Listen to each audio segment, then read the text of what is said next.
Hello વિદ્યાર્થી મિત્રો, online education માટેની યુટ્યુબ ચેનલમાં ફરી એક વખત આપ સર્વ મિત્રોનું હાર્દિક સ્વાગત છે. બરાબર, તો આની આગળના વિડીયોમાં આપણે આંકડાશાસ્ત્રની અંદર અવર્ગીકૃત માહિતી આપેલી હોય એનો મધ્યક કેવી રીતે શોધવો એના વિશે આપણે ભણ્યા.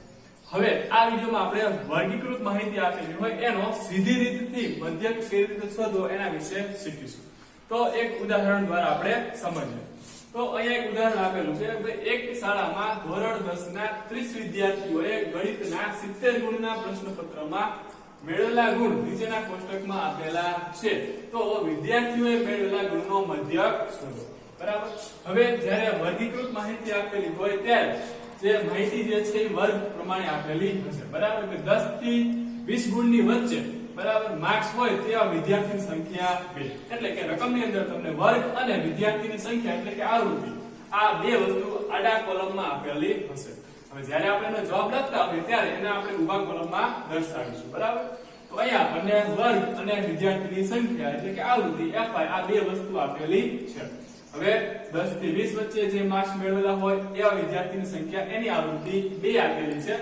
એવી જ રીતે 20 થી 30 ની વચ્ચે માર્ક્સ મેળવેલા હોય તેવા વિદ્યાર્થીની સંખ્યા 3 આપેલી છે, એની આવૃત્તિ 3 છે. એવી જ રીતે 30 થી 40 વચ્ચે 7 વિદ્યાર્થીઓ છે, 40 થી 50 વચ્ચે 6, 50 થી 60 વચ્ચે પણ 6 અને 60 થી 70 વચ્ચે પણ 6 વિદ્યાર્થીઓ આપેલા છે. બરાબર, હવે ટોટલ વિદ્યાર્થીની સંખ્યા આપણને 30 આપેલી છે એટલે કે વિદ્યાર્થીની સંખ્યા સિગ્મા fi એ આપણને 30 મળશે. બરાબર, એનો સરવાળો કરીએ એટલે આપણને સિગ્મા fi એની કિંમત 30 મળશે. કારણ કે આપણને 30 વિદ્યાર્થીઓ જે છે એ સંખ્યા આપણને રકમમાં આપેલી છે. જો ન આપેલી હોય તો આ કોલમનો આપણે સરવાળો કરવો પડે, જે આપણી સિગ્મા fi અથવા n થશે.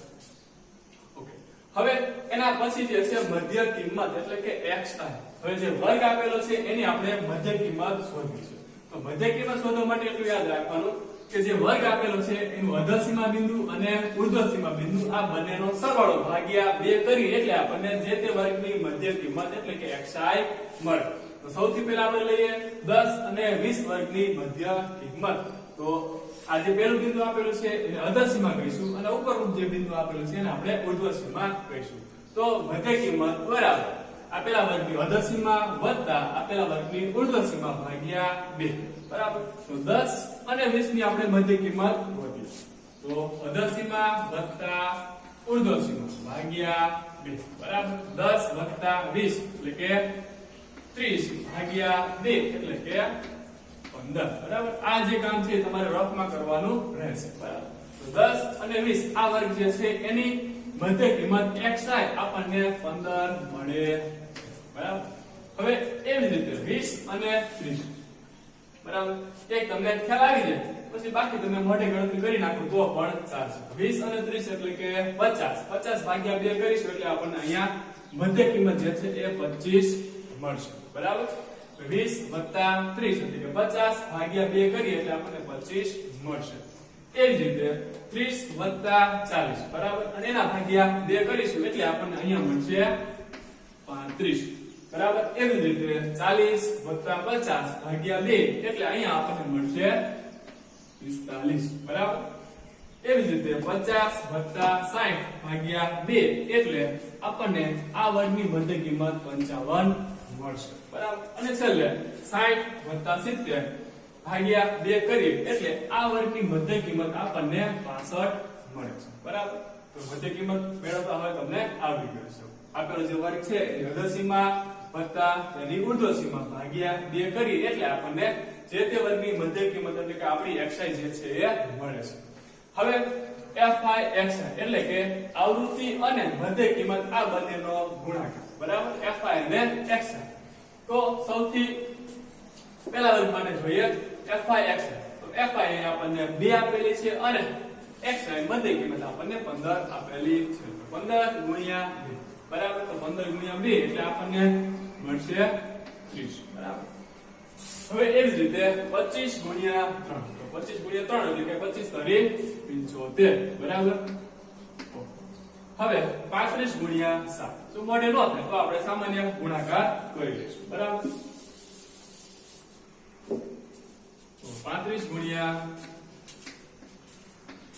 7. બરાબર, 7 × 5 35 વધી પડી 3 7 વડે 21 22 23 અને 24 એટલે કે 245 બરાબર. હવે જ્યારે આપણે આંકડા લખતા હોય ત્યારે આપણે આને આગળના વિડિયોમાં પણ કહેલું કે એકમના અંક નીચે એકમનો અંક જ આવવો જોઈએ, દશકના અંક નીચે દશકનો અંક જ અને સોના નીચે સોના, એવી જ રીતે લખશું જેથી સરવાળા કરવામાં કોઈ ભૂલ પડે નહીં બરાબર. તો 5 જે છે એને આપણે અહીંયા લખીશું, 4 જે છે એને 7 ની નીચે અને 2 જે છે એને આપણે આગળ લખીશું બરાબર.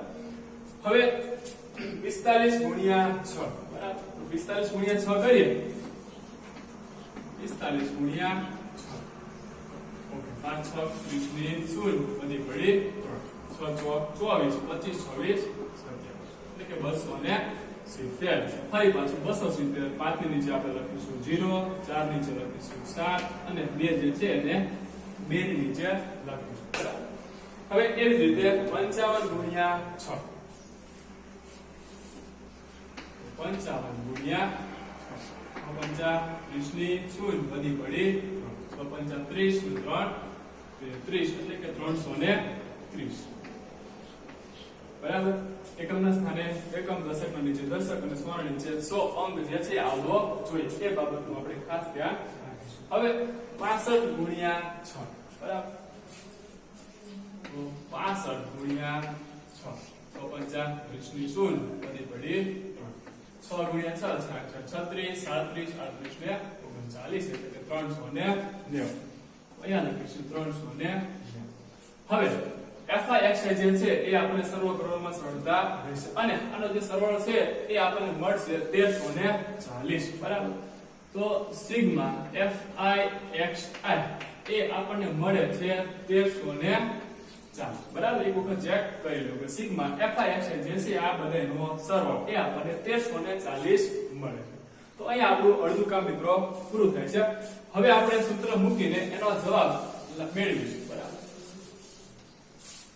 સૂત્ર જે આના આગળના દાખલામાં આપણે શીખવાડેલું એનું એ સૂત્ર છે કે આપેલો છે વર્ગ જે છે વર્ગીકૃત માહિતી એનો મધ્યક x બાર મેળવવા માટેનું સૂત્ર. તો x બાર બરાબર સિગ્મા FIXI છેદમાં n અથવા સિગ્મા FI બરાબર.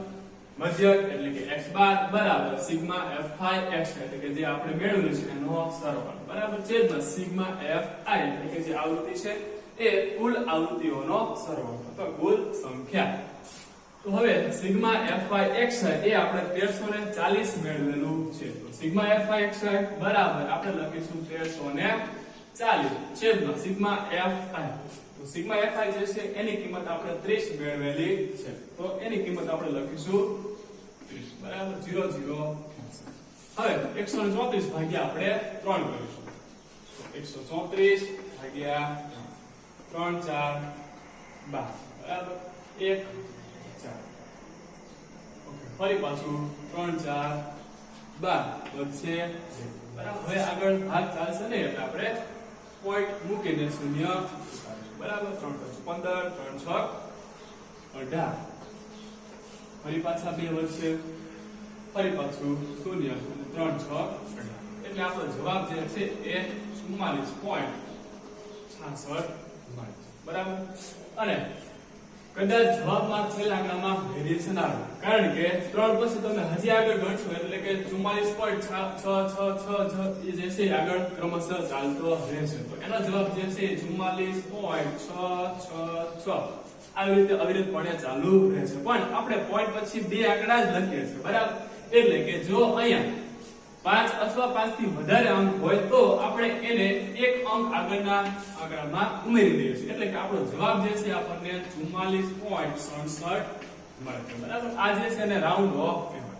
તમને ખ્યાલ આવી ગયો છે. હજી એક વખત આપણે રિપીટ કરીએ. તો આપણે વર્ગીકૃત માહિતી આપેલી હોય એનો આપણે સીધી રીતે મધ્યક શોધવાનો છે. તો આપણને વર્ગ અને આવૃત્તિ બરાબર આ બે કોલમ આપેલી હશે. વર્ગ અને આવૃત્તિ બરાબર. તો જે આડી કોલમ આપણને રકમમાં આપેલી છે એને સૌથી પહેલા આપણે ઉભા ટેબલમાં દર્શાવીશું બરાબર. ત્યારબાદ સૌથી પહેલું જે કામ છે એ આપણે મધ્ય કિંમત મેળવવાનું છે બરાબર. મધ્ય કિંમત એટલે કે xi. મધ્ય કિંમત મેળવવા માટે શું કરવાનું છે કે ભાઈ જે આપેલો વર્ગ છે એની અધર સીમા અને ઉર્ધ્વ સીમાનો સરવાળો ભાગ્યા 2 કરીશું બરાબર. ધારો કે અહીંયા અધર સીમા 10 છે, ઉર્ધ્વ સીમા 20. તો 10 વત્તા 20 ભાગ્યા 2 એટલે આપણને 15 મળશે. એવી રીતે બધા જ વર્ગની મધ્ય કિંમત xi આપણે મેળવીશું. બરાબર. મધ્ય કિંમત મેળવી લીધા પછી આપણે fi અને xi બંનેનો ગુણાકાર કરીશું. બરાબર. તો પહેલા વર્ગ માટે xi 15 આપેલું છે, fi 2 આપેલું છે. તો 15 ગુણ્યા 2 એટલે કે 30. આવી રીતે દરેક વર્ગની આપણે fi અને xi નો ગુણાકાર મેળવીશું. બરાબર. ત્યારબાદ fi xi જે છે એનો ટોટલ અથવા કુલ સરવાળો સિગ્મા fi xi એ મેળવીશું. બરાબર. અને ત્યારબાદ મધ્યક શોધવા માટેનું સૂત્ર કે જ્યારે આપણે સીધી રીતથી મધ્યક શોધતા હોઈએ ત્યારે મધ્યક શોધવા માટેનું સૂત્ર x બાર બરાબર સિગ્મા fi xi છેદમાં સિગ્મા fi. બરાબર. સિગ્મા fi xi એટલે કે fi xi જે છે એનો સરવાળો અને સિગ્મા fi એટલે કે કુલ આવૃત્તિ જે છે એનો સરવાળો. બરાબર. આ બંનેનો ભાગાકાર કરીએ એટલે આપણને આપણો મધ્યક મળે છે. તો આમ આપેલી જે માહિતી જે છે એનો મધ્યક આપણને 44.67 મળે છે. તો મિત્રો આ વિડિયોમાં તમને વર્ગીકૃત માહિતી આપેલી હોય એનો સીધી રીતથી મધ્યક શોધતા આવડી ગયું હશે. તો કોઈ પ્રશ્ન હોય ના સમજાતો હોય તો તમે કોમેન્ટ બોક્સમાં કોમેન્ટ કરીને જણાવી શકો છો અથવા WhatsApp નંબર ઉપર પણ મેસેજ કરી શકો. તો બધું આપણે આગળના વિડિયોમાં જોઈશું. ઓકે, થેન્ક યુ, ધન્યવાદ.